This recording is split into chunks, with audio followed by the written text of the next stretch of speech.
د بلخ امنیه قومندان د خاري خوندي امنیت په نوم یوه غونډه کې ګډون کړی. دې غونډه کې هغه له خلکو مخامخ واورېدل چې امنیتي ستونزې څه دي.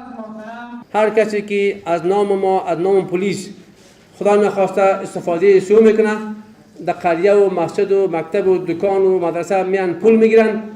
بعد از این دوستا عزیز دیگه جای پای نیست، هیچ کسی نمیتونه که به نام پلیس کسی پول بگیرن، چون یک بدنامگی که فعلا پیدا شده به نام پلیس واقعا براتون بگیم بعض وقت ما خجالت میکشیم، چون همیشه میبینیم که مردم شکایت دارن که پلیس از ماهی میکنن پلیسی میکنن.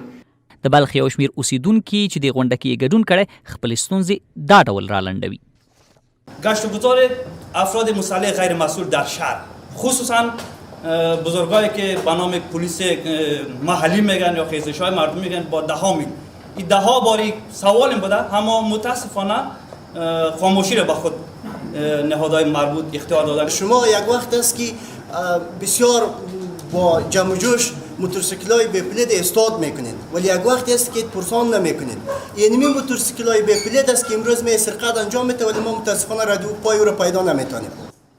عباس شهامت د مزار شریف د 12مې ناحیې اوسیدونکی دی. هغه د مزار شریف په دې څنډه کې د وسلوالو غلاو او جنایي جرمونو له زیاتېدو اندېښمن دی.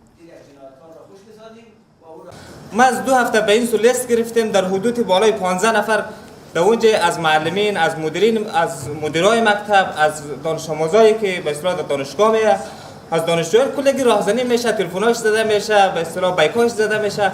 آیا این پاسخ بدین که حوزه وجود داره یا نداره؟ اگر حوزه وجود داره در ولایت است یا جای دیگه است، چه زمانی به مشکلات مردم رسیدگی صورت میگیره؟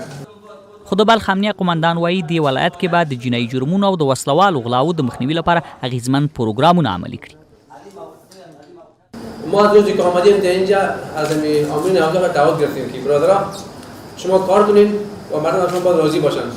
در صورتی که در ساحایتان سطح جنایی بالا رفت و مردم شما راضی نبود، شما رو تبدیل میکنم. به شما گفتیم من واقعا خیلی شما خوش شاهد بودین که کسایی کار کردن که ما هست و کسایی کار نکردن خوش تبدیل میشن انشاءالله. خیلی په ورته وخت کې د بلخ د والي مرستیال د خلکو او پولیسو ترمنځ د همکارۍ پر زیاتېدو ټینګار کوي.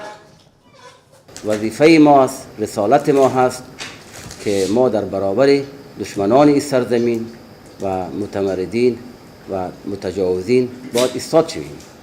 اگر پلیس هست، اگر ملکی هست، اگر نظامی هست، همه و همه وظیفه ماست. له یوې میاشتې کمه موده وشوه چې جنرال اجمل فایز د بلخ امنیه قومندان ټاکل شوی، خو اوس هغه په دې غونډه کې ژمنه کوي چې د بلخ د خلکو اعتماد به د شخصي اړیکو قرباني نه کړي.